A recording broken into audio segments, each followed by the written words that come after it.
جس کو دنیا میں عزت ملی ہوگی قرآن مجید کی محبت کی وجہ سے ملی ہوگی، یا تو وہ خود عاشق قرآن ہوگا یا اس کے پیچھے کسی عاشق قرآن کی دعائیں ہوگی۔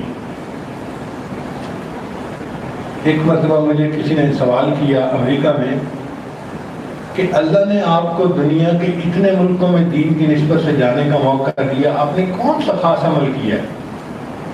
میں نے کہا بھائی میں صاف کہتا ہوں مجمع کے سامنے کوئی میرا خاص عمل نہیں ہے، ہاں اتنی بات ضرور ہے کہ میرے شیخ بھی عاشق قرآن تھے اور میرے والد بھی عاشق قرآن تھے۔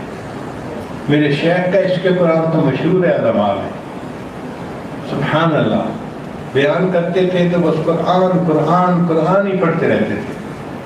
اور میرے والد صاحب حافظ قرآن نہیں تھے، ناظرہ پڑھتے تھے، مگر قرآن مجید کے عاشق تھے۔ میں نے پوری زندگی ان کو ایک منزل قرآن روزانہ پڑھتے دیکھا۔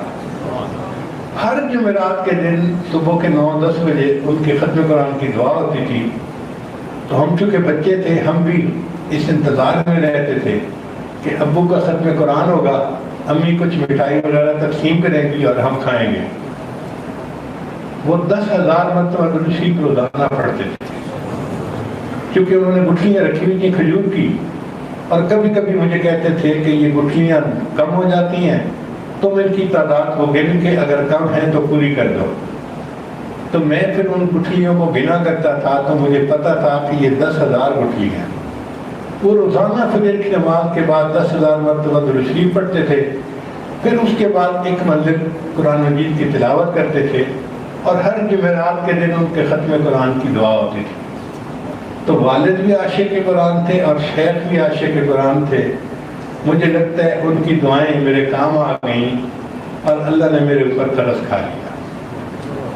ہم بھی عاشق قرآن بننے کی کوشش کریں، دعائیں تو لینا آخر اپنے بڑوں کی، پھر دیکھیں زندگی میں کیسے برکتیں آتی ہیں، اللہ کیسے الٹے کاموں کو سیدھا کر دیتے ہیں اور الجھے کاموں کو اللہ سلجھا دیں گے۔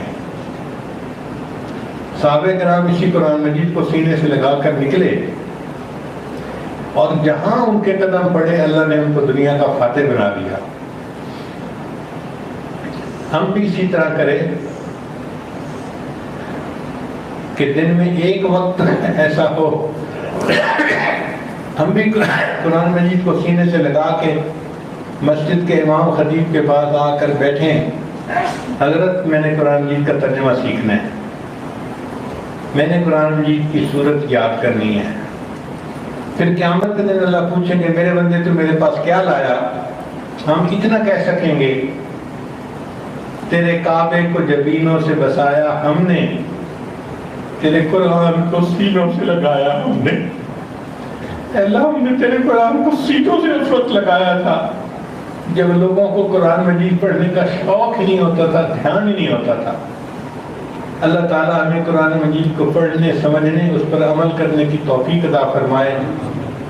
میرے حضرت رحمۃ اللہ علیہ فرماتے تھے تیرے ہاتھ میں ہو قرآن اور تو دنیا میں رہے پریشان کار دے گا، تیرے ظاہر باطن کو نکھار دے گا۔